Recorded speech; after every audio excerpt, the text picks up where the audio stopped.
L'énigme du trésor caché dans un petit village niché entre les montagnes escarpées et les vastes plaines, se trouvait une légende aussi ancienne que les montagnes elles-mêmes. Les villageois parlaient d'un trésor caché depuis des siècles, dissimulé quelque part dans les profondeurs de la montagne, gardé par des créatures mystérieuses et protégé par des énigmes complexes. Cette légende fascinait les jeunes esprits et attirait les aventuriers les plus courageux. Un jour, un jeune explorateur nommé Julien Lefebvre, connu pour son audace et son esprit brillant, décida de percer le mystère de ce trésor légendaire. Julien avait 28 ans, des cheveux bruns en bataille, et des yeux brillants d'excitation. Armé de cartes anciennes, de compas, et d'une bonne dose de courage, il se mit en route pour résoudre l'énigme qui défiait depuis longtemps les plus grands esprits. Julien commença son voyage à l'aube, lorsque les premiers rayons du soleil faisaient briller la rosée sur les feuilles. La montagne était majestueuse, avec ses pentes abruptes couvertes de végétation dense et de rochers rugueux.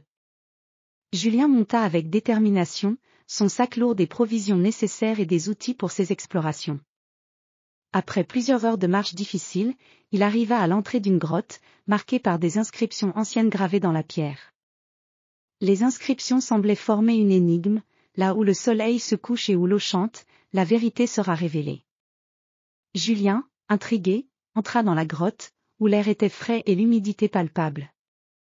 À l'intérieur de la grotte, le mur était couvert de cristaux scintillants qui reflétaient la lumière de la lampe torche de Julien, créant un spectacle de couleurs dansantes.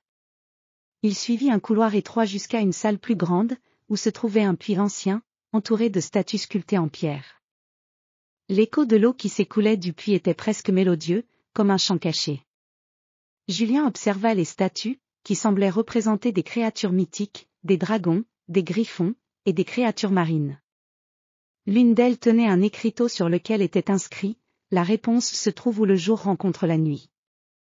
Julien se demanda ce que cela pouvait signifier. Il se rendit compte que l'indice devait être lié à l'emplacement du trésor. Avec une compréhension nouvelle, Julien se rendit compte que le trésor pouvait être caché à l'endroit où la lumière du jour pénètre dans la grotte et où l'eau chante. Il chercha autour du puits et découvrit un petit passage secret derrière une des statues. Avec un peu de difficulté, il poussa les pierres et se retrouva dans une salle encore plus profonde.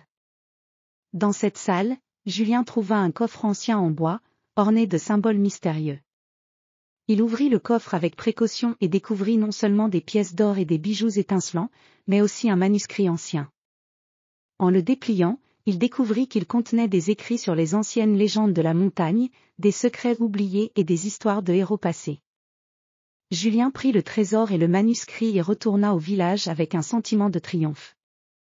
Il avait non seulement résolu l'énigme du trésor caché mais avait aussi découvert une partie importante de l'histoire locale. Les villageois l'accueillirent avec admiration, et Julien partagea avec eux les récits fascinants et les légendes des temps anciens. Cette aventure dans la montagne devint une histoire que les générations futures raconteraient avec fierté, et Julien Lefebvre fut célébré non seulement comme un explorateur courageux, mais aussi comme un préservateur de l'histoire et des légendes de son peuple.